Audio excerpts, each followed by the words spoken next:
yung asawa ko. Diyos ko po. Nakasakit yan buntot. Hindi ka po matawad. Kaya mo bunto.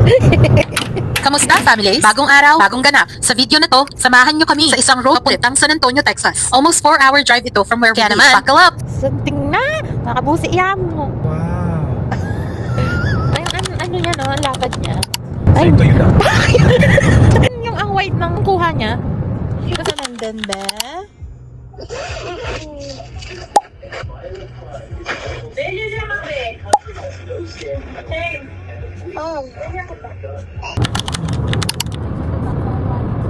Ay, miss. Pindang.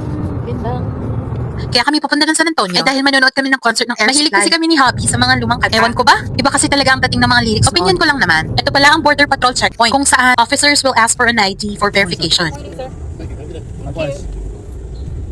unang 5 taon talaga, hindi mo pa mararamdaman yung ginhawa o yung namumundasyon ka muna eh. After nun, ayun lang. Sa sobrang sarap ng kwentuhan namin ni Hubby, hindi namin namalayan na nasa San Antonio na pala. Welcome to San Antonio, Texas. First order of business, Kabayan Kusina. Ito ang favorite naming Filipino restaurant dito. Nag-order kami ng tosilo, of course. Favorite ko kasi talaga yan. Tapos itong bulalo. Grabe yung bone marrow. Parang tinitingnan mo pala, masakit na batok mo. Nag-order din kami ng crispy pata. Pakinggan mo yung tunog ng balat. Super lutong niya.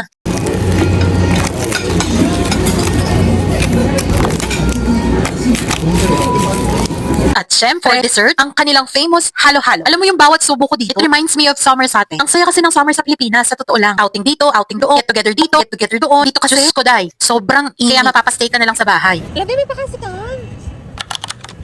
Wow, ah. Nakakalingon? Nakakalingon eh. Oh my God, ano? Lime battle mo. Ayo. Di ba, kinarok na ako, kala ko yung bag ko. Tama na dito.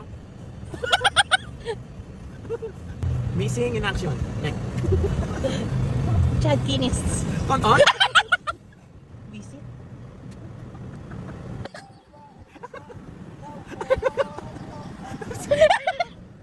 Ay, minoran. Video. Alright. Where's mine? Thank you. Siya mo na eh, Brads! Tapos umiyo ka rin, Mar. Mental niya ito. Hindi ako kinagang. Maragulang problema pag yan dito daw. Kakapak ng... Wala sa akin natin. Wala ako na green. Nanto. After namin kumain at magkape, since malapit na rin ang check-in time, we decided to head straight to the hotel na para na din makapagpahinga pa ng kaunti bago manood ng concert. That's it for today's vlog, family. Abangan ninyo ang aming hotel room tour at syempre, ang concert experience. See you on our next one. Bye!